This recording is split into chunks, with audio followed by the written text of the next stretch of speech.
que la definición genérica de novela la tenemos que empezar a cruzar ya no con ese arquetipo de la novela realista, ¿sí? Que de alguna manera tiene una cierta función mimética respecto del contexto histórico, podemos pensar en los episodios nacionales de Galdós, sino en el sentido de ese género llamado novelas contemporáneas, ¿sí? Y que algunas de ese corpus tienen que ver con lo que se llama novelas o ciclos espirituales, ¿sí? Bien. ¿Y a qué se debe esta cuestión de problematizar el género novela contemporánea? En principio, la idea de que es una novela que se va a construir alrededor de otros discursos, ¿sí? A mí me gusta pensar el tema de la novela respecto sobre todo de cómo aparece la cuestión social, ¿sí? En relación con la idea de discurso social, es decir, no tomarla estrictamente en sentido literario, sino en relación, ¿sí? Con sus interdiscursividades.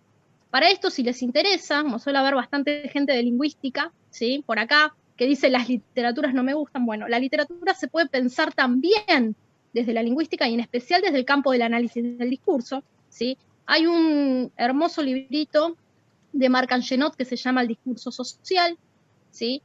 Que justamente lo que hace es analizar toda la producción discursiva de un año, 1889 en Francia, por eso digo, nos sirve fines del siglo XIX, ¿sí? En el cual uno puede pensar la literatura también como parte de esa red o de esa constelación de discursos, ¿sí? En el cual, va a decir Angenot también, las dos grandes formas de puesta en discurso son la narración y la argumentación, ¿sí? Con esto, ¿qué es lo que intento, ¿no? Para introducir, digamos, esta novela?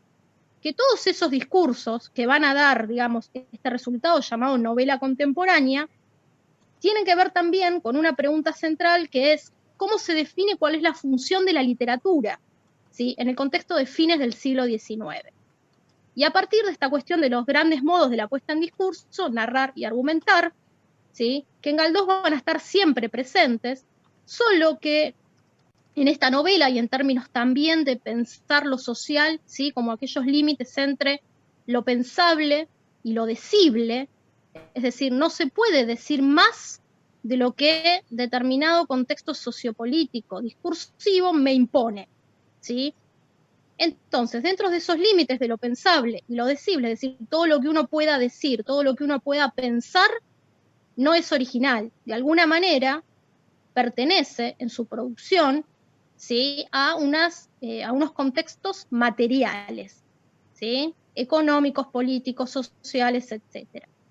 Entonces, de esa manera, la novela, ¿sí? Como parte de una totalidad social, ¿sí? Y pensando también en los antecedentes, por ejemplo, de Galdós periodista, ¿sí? Y de todo lo que regula el sentido de novela realista, ¿sí? Que antecede a esta novela, de alguna manera nos va a servir para pensar, ¿sí? Cómo el trasfondo ideológico tiene que ver con la restauración borbónica, ¿sí? En el sentido de que nos va a, digamos, a permitir pensar, ¿sí? La performatividad reguladora de género. Es decir, no se trata acá de hacer historia de la restauración, sino de alguna manera analizar críticamente, proponer una lectura, ¿sí? De cómo se dieron los núcleos ideológicos. ¿Vamos bien? ¿Sí? ¿Hay alguien ahí? Sí. Sí, perfecto. ¿Vamos bien? Ok. Sí, porque no sé si termino hablando a la nada.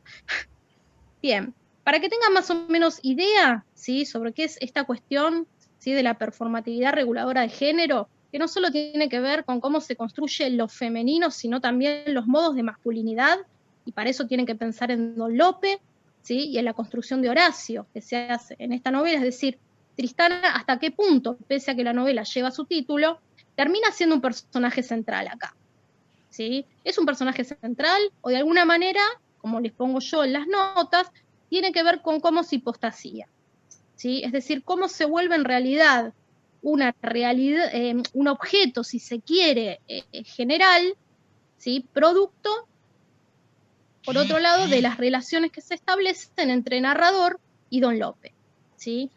A eso iba con ese término que quienes leyeron habrán dicho, bueno, ¿qué es esto?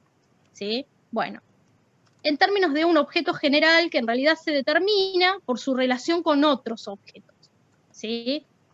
Bien, entonces, les voy a citar ahora un fragmento de Pedro Monló, que era un médico de fines del siglo XIX, donde dice: la matriz es el órgano más importante en la vida de la mujer. Es uno de los polos de la organización femenina. El útero hace que la mujer sea lo que es. ¿Sí? Divino. ¿Bien? Bueno, eso sale de una obra que se llama Higiene del matrimonio.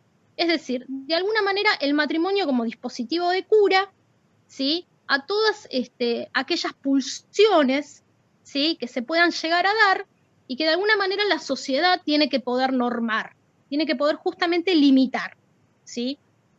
Entonces, para disparar estas cuestiones, ¿sí?, desde dónde le entramos a esta novela, ¿sí?, yo pensé en ese texto de Foucault, básicamente, porque tiene que ver con cómo los discursos terminan regulando, ¿sí?, las nociones de sexo, ¿sí?, las nociones de lo masculino, de lo femenino, ¿sí?, y cómo desde nuestra sociedad occidental, ¿sí?, ustedes van a ver que hace una comparación entre el ars erótica oriental, por un lado, y nuestras ciencias sexualis, por otro, es decir, cómo nosotros hicimos una ciencia y no un arte respecto del sexo, es decir, hablamos más del sexo, ¿sí?, dictaminamos, establecemos normas, hay toda una discursividad alrededor del sexo, y no, por otro lado, un ejercicio del sexo, un arte del sexo, ¿sí?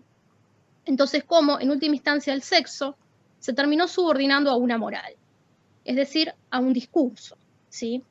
Dirá Foucault: salud, progenitura, raza, porvenir de la especie, vitalidad del cuerpo social. El poder habla de sexualidad, ¿sí? Bien.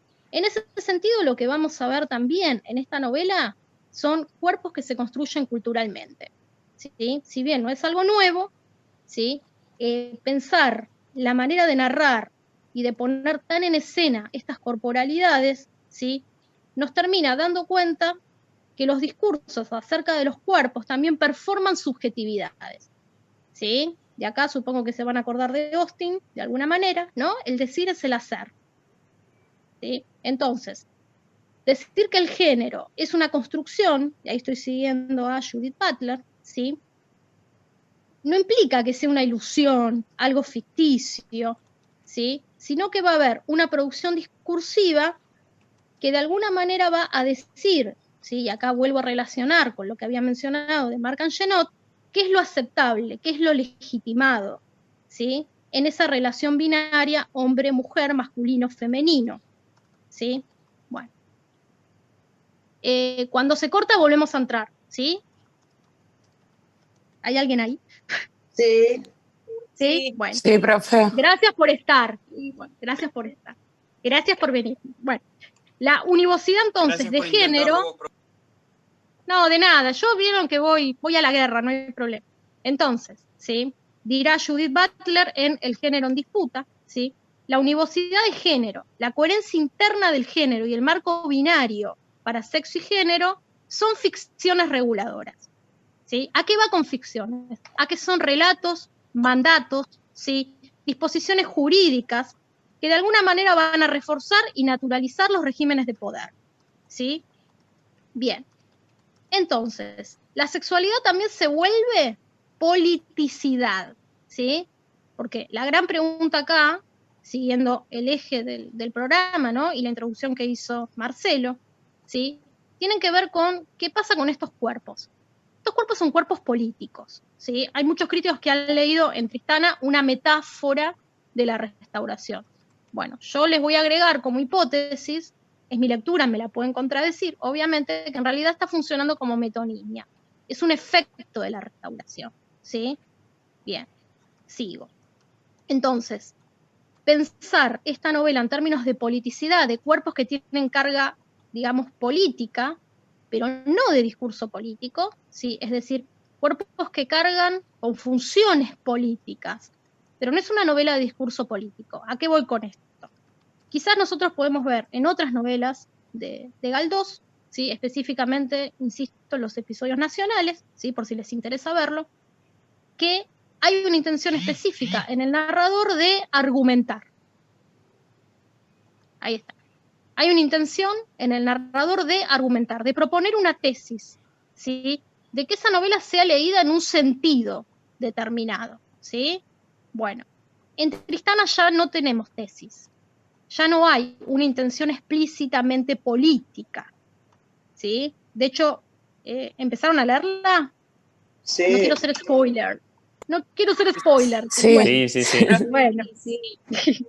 Bueno, habrán visto que en realidad el narrador se cae de risa todo el tiempo. Ironiza, parodia, ¿sí? No es un narrador que nos baje línea ideológica. No sé si lo pudieron ver esto. Pero todo el tiempo se cae de risa, ¿sí? Estamos Sí, todo el tiempo sobre todo parodia con- a Don López. Sí, decime. Perdón, sobre todo con Doctor Lope, como que lo Claro. satiriza mucho, ironiza mucho con el personaje. Todo el tiempo, ¿sí? Entonces, ahí no hay una bajada de línea, ¿sí? La ironía es como la gran figura de la novela. Viene ahí con esa lectura. Bien, entonces, ese discurso vertebrador, ¿sí? Digamos que se soporta en la sexualidad, sobre todo, y que tiene que ver con los mandatos, relatos, pedagogías de manuales, el campo de la moral, la literatura popular, específicamente el folletín, ¿sí? Que de alguna manera va a expresar este campo médico, jurídico, económico, político, religioso. Ay, paren que me salgo de acá, vuelvo acá. A ver si me sale compartir pantalla. Estamos tan bien que me da miedo ahora que se arruine todo. Pero bueno, el Zoom vieron que lo manejo un toque mejor. Bueno. Se ve bien ahí, ¿eh? Perfecto. Bueno, ese es mi nene. Bien, acá está. Este es el artículo 683 del Código Penal Español de 1822, ¿sí? El adulterio y del estupro alevos, ¿sí? La mujer casada que cometa adulterio perderá todos los derechos de la sociedad conyugal. Sufrirá una reclusión por el tiempo que quiera el marido, ¿ven? La figura del marido padre, ¿sí? Con tal que no pase de 10 años. Si el marido muriere sin haber perdido la soltura, bueno, no se los voy a leer todos. Pero para que vean que hay, digo, una regulación que viene también de otros campos, ¿sí? Campo jurídico, médico. Esperen que ya que estoy en compartir pantalla, vengo para acá. Este, si quieren, después me lo piden. Este es la tapa del texto de Marc Angenot, ¿sí? El discurso social. ¿Sí? Es muy, muy interesante para todas las ramas que sigan, ¿sí? Así que si les interesa, me lo piden después. Bueno, vuelvo al Zoom. Acá estoy. Dejar de compartir. Bueno. Vuelvo. Ahí está. ¿Se me escucha ahora otra vez? Sí. Bien, entonces, Sí. todos estos discursos jurídicos, morales, obviamente religiosos, recuerden que la restauración borbónica de alguna manera volvió a instalar la cuestión de la religión católica y la relación entre monarquía y religión católica, monarquía e iglesia, ¿sí? Ahí hay una cuestión institucional muy fuerte, ¿sí? Es algo que yo les puse en el apunte también, se hace en términos de giro religioso, ¿sí? Es decir, todas las desamortizaciones, todo lo que significó, ¿sí? La Primera República, a la que antecede la Revolución del 68, la gloriosa, ¿sí? De alguna manera, justamente de ahí el sentido de la restauración, ¿sí? Implica restaurar ese orden perdido, ¿sí? Que es lo que de alguna manera metaforiza Don López, ¿sí? Es decir, restaurar un honor, restaurar un orden, ¿sí? Piensen también acá en cómo se espacializa esa ideología, ¿sí? Es decir, por un lado, nos vamos a encontrar que esta novela arranca en las afueras de Madrid, ¿sí? Y de golpe se van acercando mucho más a los espacios urbanos. ¿Y cómo termina esto? Termina en especial con un Don Lope, ¿sí? Que hereda, ¿sí? De su hermana. Entonces ahí hay una restauración del statu quo también. ¿Vamos bien? ¿Sí? Sí. Bueno, ¿les sirve lo que estoy diciendo? Sí. ¿Sí? Bueno, me alegro. Bien, entonces, ese campo ideológico, ese núcleo ideológico de la restauración, de alguna manera la novela, si se corta, recuerden, volvemos a entrar, ¿sí? digo porque ya se debe estar por cortar. Desmonta, desmitifica, ¿sí?, la tópica hegemónica de fines del siglo XIX. El tema es hasta dónde esto, ¿no? Hay un crítico que se llama Manuel Asensi Pérez, que lo tiene en la bibliografía optativa, donde dice que la novela sabotea los discursos, ¿sí? Lo pone ahí en un nivel, digamos, revolucionario. Bueno, para mí no es tan así, ¿sí? La mueve un toquecito, ¿sí? Pero la verdad es que el final de la novela, de hecho, Pardo Bazán, que era, digamos, amante de Benito Pérez Galdós, les cuento, y se escribían cartas y demás, lo hace pelota, ¿sí? Le recrimina absolutamente a Galdós decir, bueno, ¿qué hiciste con Tristán al final? ¿Sí? O sea, todas sus ansias, todo eso que vemos de los capítulos 16 al 20 en el intercambio epistolar, ¿sí?, termina en la nada, termina en matrimonio, ¿sí? O sea, termina institucionalizando un incesto. Sí, Sí, el además incesto, ella digo, termina viviendo todo lo que no quería y encima con el hombre que no quería, porque no quería vivir en el campo, no quería casarse, y encima con Don López. Exactamente. Entonces, ¿cómo leemos eso? Bueno, Pardo Bazán se enoja un montón, le dice, bueno, le hiciste pelota a Tristana, te fuiste al carajo, le dice al final, tenías la oportunidad de escribir la gran novela feminista y no lo hiciste. Digo esto porque Pardo Bazán la van a empezar a ver ahora en Prácticos, ¿sí? Para que relacionen los contextos que son los mismos, ¿sí? Y que además fueron amantes y se escribían cartas, ¿sí? Entonces, la primera oposición con la que la novela inicia, con la que se funda, es una oposición de clase, ¿sí? Es decir, los núcleos, digamos, ideológicos de pobreza, orfandad, ¿sí? Miren que los escucho, Bueno, ahora les voy a pedir que silencien, así sigo. Ahí están entrando. Bueno, esto es lo que por ahora mejor resulta, ¿no? ¿Se me escucha? Sí. ¿Sí? ¿Vamos bien? Sí, sí, se escucha. Se escucha. Bueno, menos mal. Ay, lo que extraño, puedan, por favor, las palomas, todo extraño. Una cosa increíble. Ahora que no está, lo extraño. Bueno. El pino del patio. Sí, por favor, que termine esto ya. Bien. Estábamos hablando del comienzo de la novela, ¿no? Y de cómo se inaugura, ¿sí?, básicamente con esta primera oposición, que es una oposición de clase, pobreza, orfandad. También piensen que estamos en un momento, digamos, de crisis, ¿sí?, de transición, por eso yo de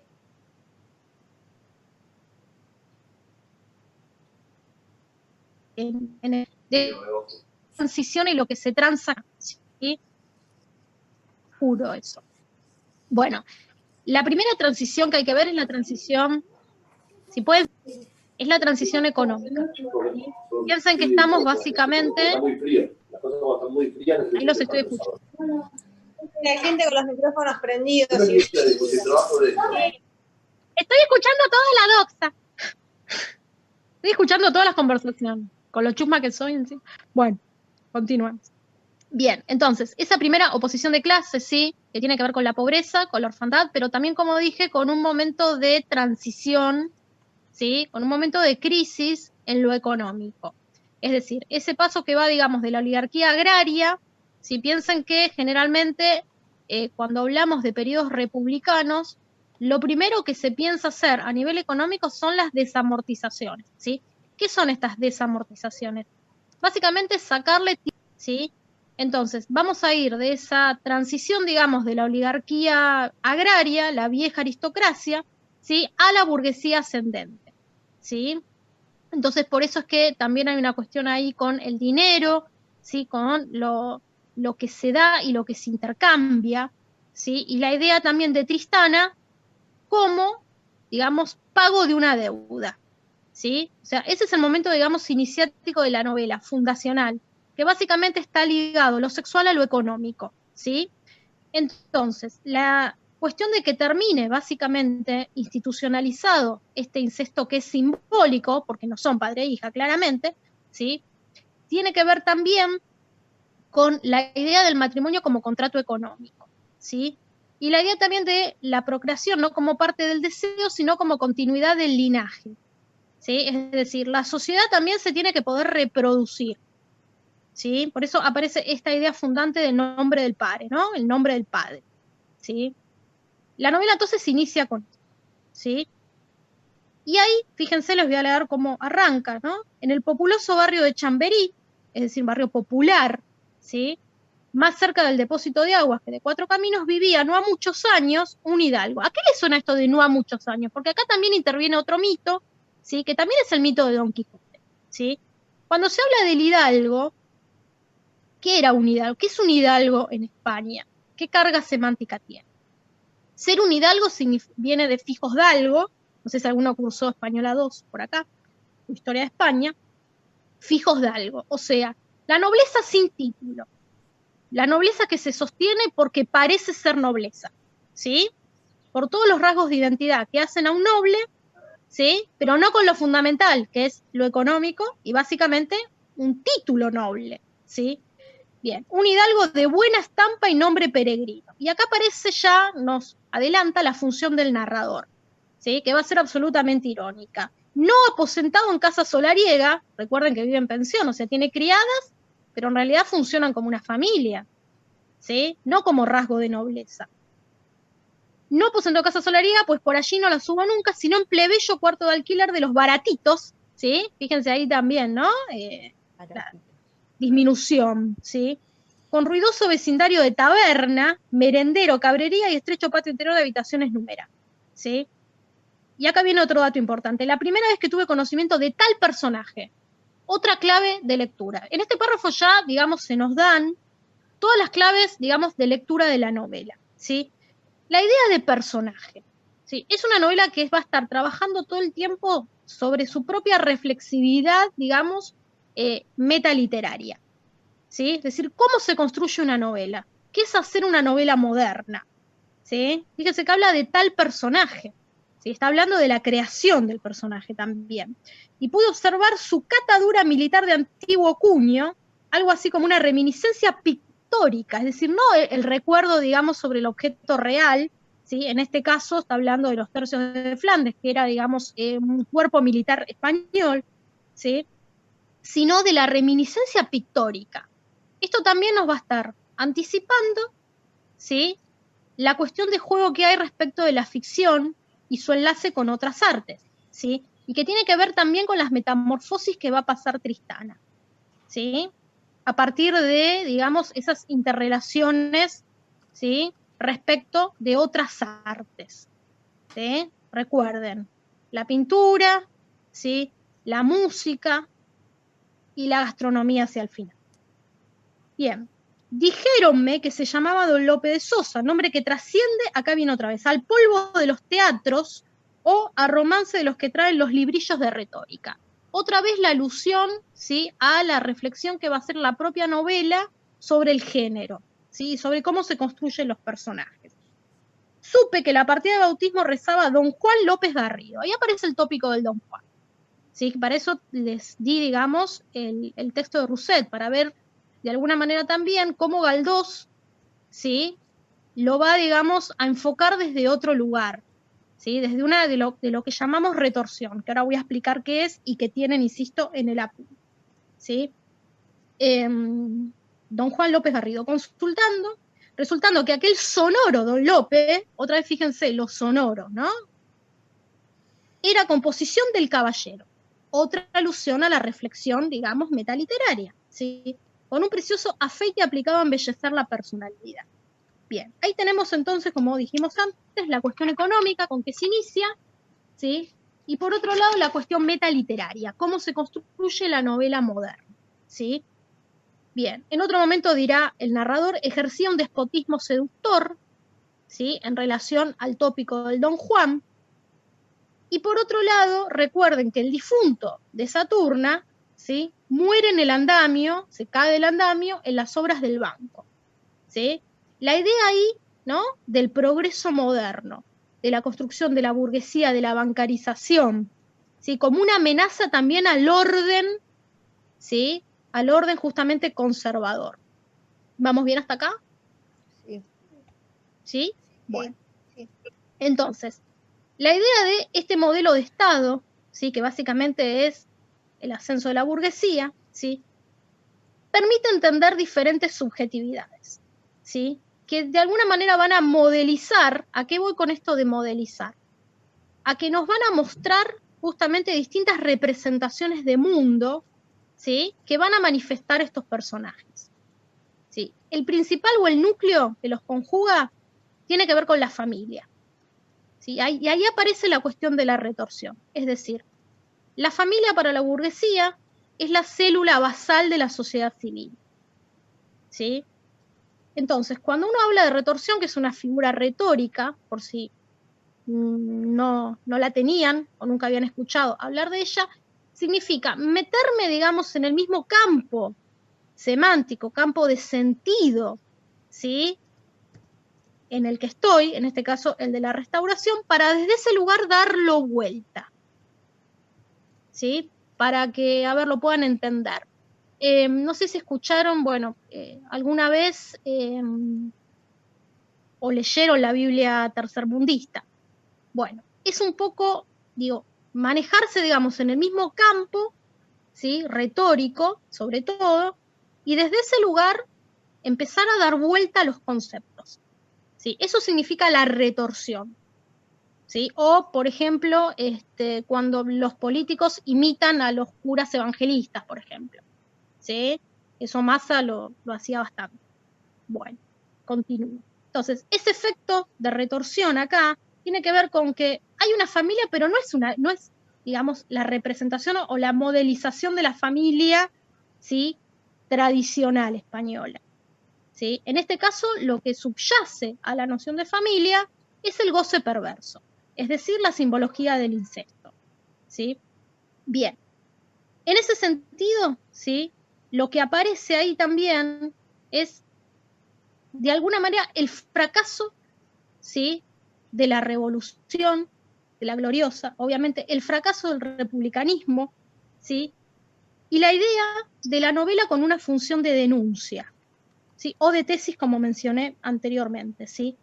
Si pensamos en otras novelas anteriores, sobre todo, ¿no? del 19, generalmente a la revolución se la metaforizaba a partir de los partos, ¿sí? Es decir, bueno, dar a luz una nueva era, ¿sí?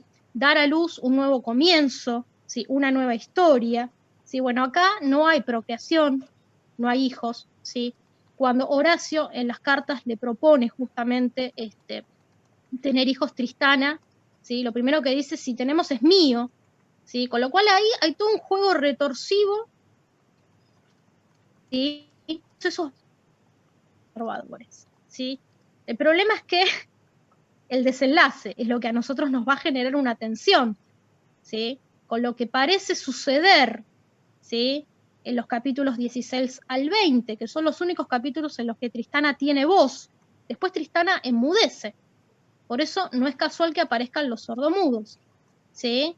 En relación, digamos, también a la figura de Tristana, y que en Buñuel van a ser súper centrales, ¿sí? ¿Vamos bien hasta acá? ¿Se me entiende? Sí. Sí, perfecto. ¿Sí? Sí. ¿Seguro? Sí. Bueno, pregúntenme si no, ¿eh? Por ahí se torna un poco oscuro a Es un veces. quilombo, se apaga, hay que volver a entrar. Bien. Sí, lo sé, chicos, créanme que lo sé. Si tuviese, nada, una solución, la primera en hacerlo soy yo, porque no hay nada más incómodo que esto, ¿sí? Todo es incómodo, trabajar así es incómodo, todo es incómodo. Sí, sí, dale.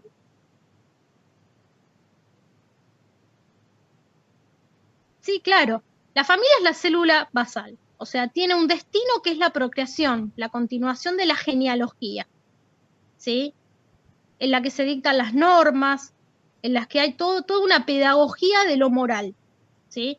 En este caso, pareciera haber familia, ¿sí? Pareciera haber matrimonio, pero en realidad, ¿sí? La operación que va a hacer la novela es la de dar vuelta a esos términos, porque claramente no es una familia, y fíjense que el narrador, está en las notas también, yo les dejé la cita ahí, en un momento dice, bueno, no podemos llamar a esto familia, ¿sí? Entonces, estos juegos de, en apariencia es, pero no es, ¿sí? A Horacio le dice primero que es el marido, y después en la confesión, ¿sí? Que la confesión también, si leen a Foucault, es reguladora de esa norma, ¿sí? Le va a terminar confesando, ¿sí? El incesto. ¿Se entiende a lo que voy con estos juegos de retorsión? ¿Ahí se entendió un poco mejor? Sí. ¿Sí? Bueno. Entonces, voy a seguir adelantando. Lo que nos va a importar acá, como dije, sí, tiene que ver con esa politicidad, ¿sí? En principio, una Tristana que va a intentar escaparse, como dije, específicamente en los capítulos 16 al 20, que es cuando obtiene voz, ¿sí? Pero después nos encontramos con que el personaje de Tristana es un personaje que es hablado por otros personajes, ¿sí? En principio por Don Lope. De hecho, la crítica generalmente dice que el verdadero personaje, en esta novela el personaje central, ¿sí? El que va guiando la trama es Don Lope y no es Tristana, ¿sí? Porque básicamente todo el discurso de Tristana, todo lo que ella pueda decir y la manera también en que su cuerpo, ¿sí? se desenvuelve, ¿sí? Y opera en la trama, tiene que ver con el personaje de Don Lope, ¿sí? Como si Don Lope fuera creando a Tristana, ¿sí? Ahí aparece mucho más fuerte esta idea del discurso como performance, ¿sí? Es decir, lo que se dice de alguna manera genera actos, ¿sí? Genera, ¿sí? Modalidades, ¿sí? Modalidades de actuar, modalidades de ser, ¿sí? Dentro de este contexto social. Entonces, Tristana aparece, ¿sí? Bajo digamos, el patrimonio de Don Lope, ¿sí? Y pareciera no poder salir de ese discurso. Y solo puede salir en el intercambio epistolar, es decir, en la construcción de una ficción, ¿sí? En la construcción de su propia novela. ¿Vamos bien hasta acá? Sí. ¿Sí? Bien. Por eso, en ellas que confluyen también en esta idea de construirla como personaje, su nombre, Tristana, ¿sí? También aparece en el trasfondo el mito de Eloísa y Abelardo, ¿sí? Recuerden que Eloísa y Abelardo también rompen, digamos, con la cuestión religiosa, ¿sí? También se escriben cartas. Hay una canción muy, muy famosa de Sabina, no sé si la tienen. Se llamaban Abelardo y Eloísa. Cantamos un poco. Aparece también el hermano muerto de Tristana, Lizardo, es decir, hay también la idea de esta construcción literaria, ¿sí? Que de alguna manera permite construir a Tristana, ¿sí? Esto ténganlo en cuenta también, porque tiene que ver con esta cuestión de la reflexión de la novela sobre su propio quehacer, ¿sí? Lo mismo va a pasar con Don Lope. De alguna manera descentraliza el modelo de Don Juan, ¿sí? Es decir, va a romper con el arquetipo. Para empezar, es un viejo, ¿sí? La vejez ahí condiciona mucho la actitud de Don Juan. Y eso es importante, no porque juegue, digamos, a presentar el contramodelo del Don Juan solamente, sino porque habilita las masculinidades. Así como en Tristana vamos a ver distintas modelizaciones de la mujer, que son las metamorfosis de Tristana, ¿sí? También vamos a ver en Don Lope las distintas manifestaciones o modelizaciones de la masculinidad, ¿sí? Piensen en principio que ese tópico, ¿sí? De Don Juan que aparece acá, que como dije, en realidad se deconstruye a sí mismo porque Don Lope es un viejo, ¿sí? Va a llevar una crisis de identidad, ¿sí? Que lo va a pasar, digamos, de ese Don Juan al celoso, ¿sí? Y ahí pueden retomar sobre todo la cuestión intertextual respecto del celoso extremeño de Cervantes, ¿sí? Porque tiene que ver con esto, con encerrar a una mujer, con empezar a leer, digamos, dudas y cuestiones inmorales, ¿sí? En la actitud de la esposa, ¿sí? Después termina siendo el padre, ¿sí? Que es cuando dice, bueno, siempre fuiste una hija para mí, etcétera, y empieza a adorarle la jaulita, de alguna manera, como dice el texto, y después en Buñuel van a ver también las figuraciones respecto de la jaula y el pájaro, ¿sí? Para terminar en el marido hacendoso, ¿sí? Es decir, en el rol de la masculinidad domesticada, en términos burgueses, ¿no? Por eso el final es un final pragmático, es un final que sirve a los efectos de la burguesía, digamos, de cómo se sostiene esa burguesía, ¿sí? Fíjense que dice el narrador, respecto de cómo se llama Tristana. Si su niña debía el nombre de Tristana a la pasión por aquel arte caballeresco y noble que creó una sociedad ideal para servir constantemente de norma y ejemplo a nuestras realidades groseras y vulgares, ¿sí? Es decir, el mandato moral pero literario, ¿sí? ¿Estamos bien hasta acá? Recuerden a Tristana y Isolda. No es Tristana, es Tristana, ¿sí? Y también la lógica de Tristana Reluz como oxímoron, ¿sí? Es decir, lo triste, lo oscuro, pero también la luz, ¿sí? Que vendría a ser en este caso esa luz que aflora en el intercambio epistolar. Entonces, ¿cómo se va a construir Tristana? En principio, a partir de Don Lope, ¿sí? A partir de él tiene una aparición como efecto, ¿sí? Es decir, el discurso performativo de Don Lope de alguna manera construye a Tristana, ¿sí? No como causa. Esto es importante porque es una novela que indaga más sobre los efectos que sobre las causas, ¿sí? En cambio, en Buñuel lo que vamos a ver específicamente son las causas, que tienen que ver con el ejercicio de la represión, ¿sí? Es decir, es muy claro que la causa, digamos, represiva, ¿sí? Que se ejerce sobre las pulsiones, sobre los deseos, sobre los cuerpos, ¿sí? En ese caso obtiene un castigo. Es decir, el goce, que en ese caso tiene que ver con la justicia, ¿sí? Encuentra el objeto.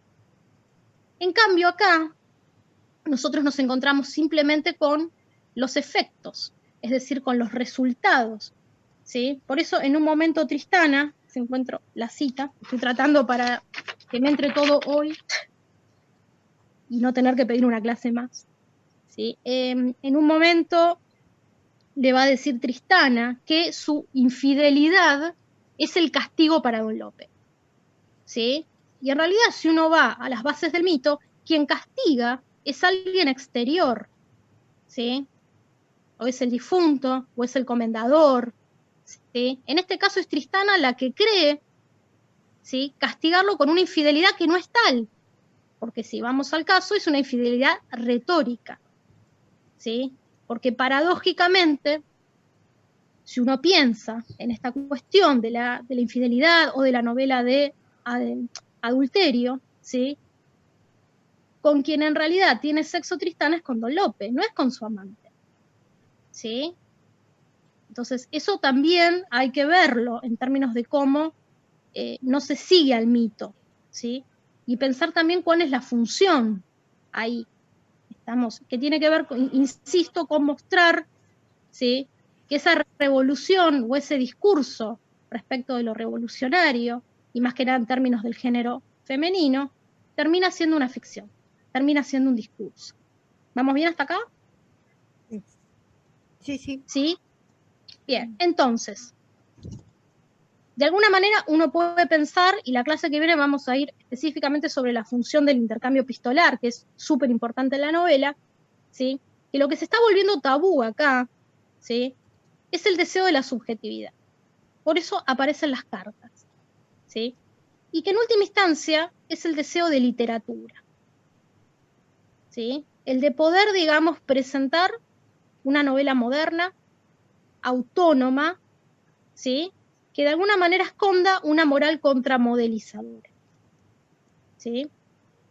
En ese sentido, lo que la novela va a manipular es la retorsión del personaje de novela, ¿sí? Por eso Tristana se desenmarca de la novela de adulterio y por eso su final, ¿sí? No termina de encajar, ¿sí? En términos de castigo o en términos de restauración de una moral. ¿Vamos bien hasta acá? ¿Sí? Bien, bien. Bueno, perfecto. Entonces, lo vamos a ver también en términos, ¿sí? De cómo se va a ir gestando esta cuestión moderna en la cuestión de las transacciones, que lo vimos también en el capítulo 1 como fundador de la novela, como fundante de la novela, ¿sí? En otra parte dirá el narrador. Ya no le restaba más que esto, algunas imágenes elocuentes, aunque mudas, que significaban mucho como trofeo, bien poco hay como especie representativa del vil metal. ¿Sí? Bueno. También se habla de, por otro lado, capital, rentita. ¿Sí? En otro momento dirá Lope también respecto de estas cuestiones y respecto de las parodias que se hacen sobre la convención. ¿Sí? No quiero hacer el celoso de comedia ni el tirano doméstico. ¿Sí? Bueno, ahí otra vez la modelización, ¿sí? Tiene que ver con el arquetipo de la masculinidad literaria. ¿Sí? O sea, parecen ser personajes que viven, digamos, conscientes de la ficción. ¿Sí? En otro momento dirá, no olvides que casi toda mi fortuna la devoraron tus padres. ¿Sí? Bueno, eso es interesante también porque tiene que ver con el goce, con encontrar el objeto de ese goce que se transforma acá en una iconicidad gastronómica. ¿Sí? El dinero se devora. ¿Sí? O sea, es un objeto de goce. ¿Sí? Por eso hablamos ahí en relación a la gastronomía. Después dirá también, bien me la he ganado. ¿Sí? Y por último, si te sorprendo en algún mapazo, te mato. Ahí aparece esta masculinidad asociada al celoso extremeño. ¿Sí? O como diría Marcelo, que lo vi ahí en el teórico, ¿sí? Cuando se le salta la cadena. ¿Sí? Es decir, cuando aparecen esta cuestión de los afectos, ¿sí? Muy ligados también a esta cuestión de lo nacional, ¿no? El celoso, ¿sí? En este caso tiene que cuidar, su matrimonio, o la ficción del matrimonio. Bien, continuamos. Entonces, Don Lope como constructor de Tristana, ¿sí? Si quieren pueden leer también de Engels, yo se lo dejé ahí en las notas, ¿sí? El origen de la familia, la propiedad de Estado, la propiedad privada y el Estado, ¿sí? En términos de la familia como esa célula, ¿sí? Que permite justamente la reproducción, ¿sí? Entonces dice, la familia moderna contiene en germen no solo la esclavitud, sino también la servidumbre, y desde el comienzo mismo guarda relación con las cargas en la agricultura. Encierra, in miniature, todos los antagonismos que se desarrollan más adelante en la sociedad y en su estado. ¿Sí? Bueno, ahí obviamente aparece la cuestión del género, ¿no? Un género sobre otro. Entonces, ¿sí? Pensando en estos modelos de la masculinidad, ¿sí? Y teniendo en cuenta que el mito del Don Juan, ¿sí? Así como también Abelardo y Eloísa, ¿sí? Implican la noción de castigo. Entonces acá, ¿cuál es la justicia? ¿Quién imparte justicia? ¿Hay justicia? ¿Sí? Pareciera ser entonces que esa ficción del Estado restaurador, ¿sí? Bajo la égida, digamos, del giro religioso, ¿sí? La conducen hacia esa idea del matrimonio con el que se cierra la novela. O sea, el castigo parece venir esta vez del Estado que necesita restaurar. El segundo elemento que va, digamos, a modelizar a Tristana en cuanto a personaje, tiene que ver con el narrador, ¿sí? Y yo ahí pensé en dos cuestiones. Una, el narrador con un efecto de anclaje, ¿sí? No de bajada de línea, sino de ese anclaje irónico del que veníamos hablando, del tono irónico, es decir, no direccionando una moral social, sino diciéndonos que leamos en términos de retorsión esta novela, ¿no? Señalando que es una parodia, como que todo este orden, ¿sí? Como que toda la restauración borbónica es una ficción, es un discurso, es literatura, ¿sí? Básicamente esa sería la crítica, si se quiere. Desde esa lectura, digamos, los personajes se vuelven caricaturas, ¿sí? Y por lo tanto no se puede perseguir un fin moral. Entonces dice el narrador, inútil parecía advertir que cuantos conocían a Garrido, incluso el que esto escribe, otra vez se pone en posición de personaje el narrador, abominaban y abominan de tales ideas, deplorando con todo el alma que la conducta del insensato caballero fuese una fiel aplicación de sus perversas doctrinas. Se nos ponen los pelos de punta solo de pensar cómo andaría la máquina social si a sus esclarecidos manipulantes les diese la ventolera de apadrinar los disparates de Don Lope. ¿Sí? Bueno, ahí ven otra vez el gesto irónico, a Don Lope también como metáfora, ¿sí? Del conservadurismo, básicamente del canovismo, es decir, de la rama, digamos, de de la Restauración, ¿sí?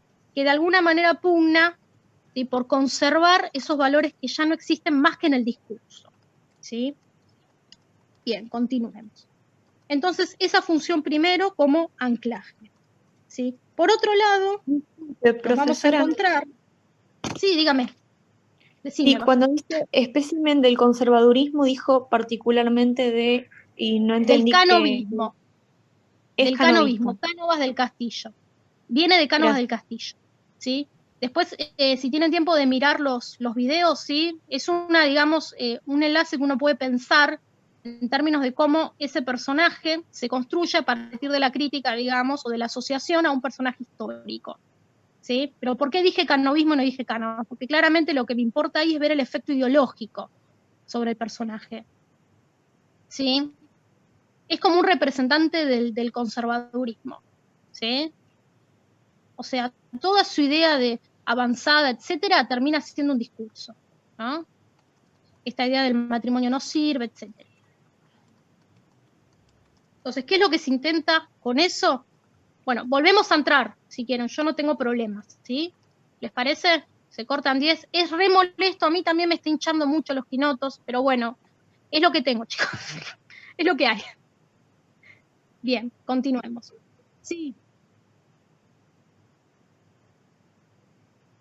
Ay, gracias.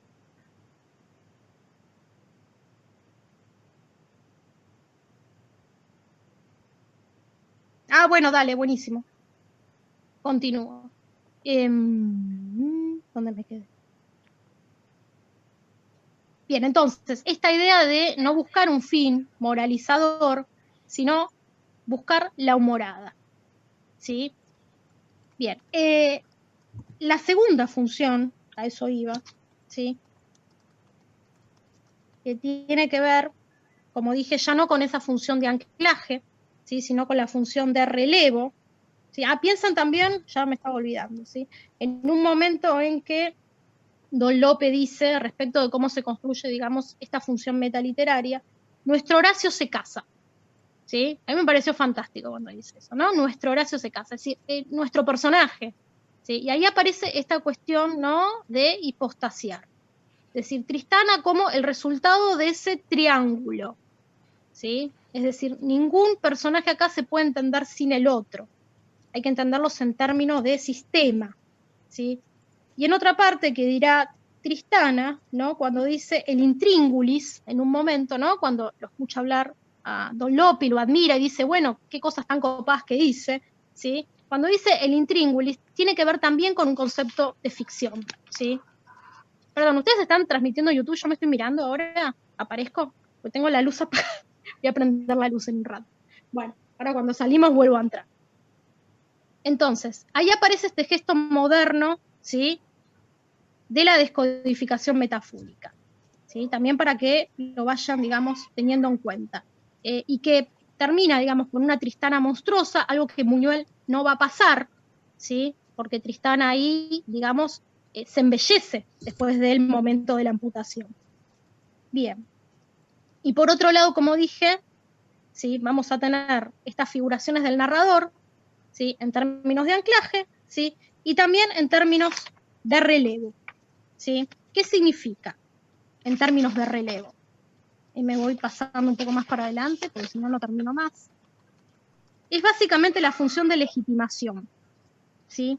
Es decir, piensen que ese narrador va a actuar también, ¿sí?, como editor de las cartas, como quien aporta información, como quien de alguna manera le va a dar el marco realista, ¿sí?, a todo esto. El que nos dice, bueno, acoto esto, ¿sí?, incluye la cuestión paratextual, que es ese intercambio epistolar, ¿sí?, y que va a ser también muy importante en cómo se construye Tristana. Bien, por otro lado, nos encontramos con la codificación del amor, ¿sí? Con esto ya me estoy yendo, ¿sí?, a la próxima clase para ver la cuestión del intercambio epistolar, ¿sí?, y que tiene que ver con un amor que se objetiva, ¿sí?, en códigos retóricos.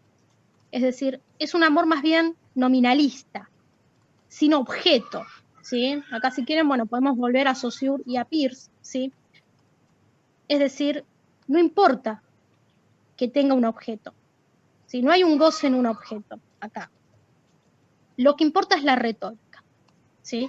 Por eso el narrador dirá en un momento, ¿sí?, que las palabras ardientes no calientan las vías del tren, ¿sí? Bueno, eso tiene que ver con esto, que no hay objeto para ese goce, ¿sí? Que el goce es la retórica del intercambio epistolar, ¿sí? Y eso tiene que ver también con la lógica del amor cortés, que esta novela de alguna manera toma, ¿sí? La sublimación es retórica, ¿sí? No es del cuerpo, ¿sí? Bien, entonces, en esa parodia que se va a dar, en términos de retórica, lo que sí permanece es el deseo del otro, ¿sí? Es decir, el deseo, digamos, no parte de uno, sino que está dictaminado por el otro, lo que el otro quiere de mí, ¿sí? Lo que soy en relación con un otro. Y por eso hablábamos de la cuestión de hipostasia, ¿sí? Ese deseo tiene que ver con el otro. En este caso, Tristana responde, por un lado, al deseo de construcción del narrador, al deseo de construcción de Don Lope, ¿sí? Y Horacio también termina siendo simplemente un elemento figurativo, ¿sí?, metafórico de la construcción ficcional de ese código retórico. ¿Vamos bien hasta acá? Sí. ¿Sí? Sí. ¿Seguro? Sí. Muy bien. Bien, entonces, ese juego retórico que vamos a ver, voy a prender la luz, porque ya ahora sí no veo más nada.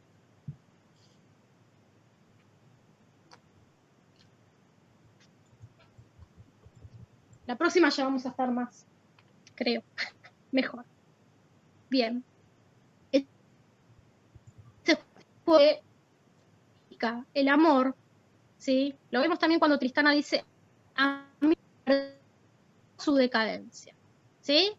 Es decir, cómo cumpliendo, ¿sí?, esa función mítica respecto del Don Juan y teniendo un lugar dentro de la ficción literaria, ¿sí? Por eso es importante también ver estas funciones. Ahora bien, ese Don Juan es incapaz de funcionar también a nivel del eros, ¿sí?, sino que funciona también a nivel retórico. ¿Por qué? Porque el goce que se da es un goce perverso. Por eso se habla de la simbolización del incesto, ¿sí? No hay deseo ahí. Bien, y eso lo podemos ver también en esta construcción que se hace, ¿sí?, respecto de las ideas revolucionarias. Lo ven específicamente en el capítulo 19, cuando Tristana dice, en el intercambio epistolar, ¿no? ¿Y qué hace la niña? Reconstruirte a su manera, crearte, con violencias de la imaginación. Y acá es donde me quiero detener. Para mí, si hay un condensado ideológico, ¿sí?, que nos va a permitir hacer una entrada de lectura, ¿sí?, a esta novela, es violencias de la imaginación. Es decir, la única manera de ser revolucionario, ¿sí?, es a partir del imaginario, a partir de la ficción, ¿sí? Por eso quédense con esto, violencias de la imaginación, porque creo que también va a servir después, ¿sí?, para la transposición fílmica de Buñuel, ¿sí?, donde más se ve este ejercicio del castigo del ajusticiamiento, ¿sí?, que implica el uso de la imaginación, ¿sí?, sobre todo la imaginación erótica. Bien, esa retórica entonces del deseo, que como vimos es un deseo nominal, ¿sí?, sin objeto, especialmente en Horacio y Tristana, ¿sí?, también va a darnos, como dije, la mediación de las cartas. Sin Horacio y sin la mediación de las cartas, no tendríamos matrimonio porque no habría castigo. Entonces, acá viene otra gran pregunta que la crítica se hace. ¿Era necesario Horacio? ¿Era necesario que estuviera Horacio en la trama? ¿Sí? Bueno, yo creo que sí, porque es el elemento necesario para la retorsión de la novela de adulterio, para la retorsión del mito de Don Juan, ¿sí?, y para que pudiera darse paso a ese castigo burgués, ¿sí?, que se lee en términos de matrimonio. Entonces, la convención que se va a dar por la familia parece absolutamente parodiada, ya voy cerrando, espero llegar, ¿sí?, porque la familia es una ficción, es una idea imaginaria, ¿sí?, que se traduce en el texto como felicidad doméstica normalizada, ¿sí? Por eso la pregunta que se hace al final, ¿eran felices? Tal vez. Bueno, sobre eso voy a volver el viernes, ¿sí? Entonces Tristana se vuelve un significante flotante, no logra tener una identidad fija, ¿sí? Porque el deseo también es un deseo del otro. Y las violencias de ajusticiamiento, ¿sí?, reales, recién la vamos a ver en Buñuel, ¿sí? Porque se dan en goce, no en deseo. Bueno, la clase que viene vamos a meternos ya sí mucho más en el intercambio epistolar, ¿sí?, para que lean esa parte, pero piensen en esta cuestión de cómo se van a dar los desbordes, dónde aparecen estas violencias, ¿sí? Y algunas preguntas que les dejo, ¿sí? ¿Qué trayectos, ¿sí?, de alguna manera aparecen los términos de realización? ¿Sí? Es decir, en estas metamorfosis que va a sufrir Tristana y que va a sufrir Don Lope, ¿sí? En sí es necesario el personaje de Horacio, y qué función cumple el intercambio epistolar ahí, ¿sí? Ahora sí, a ver si los veo. ¿Estamos? ¿Sí? Sí, sí. Ahora pueden hablar. Bueno, Genial, gracias. ¿sobrevivimos? Muchas gracias. Sobrevivimos.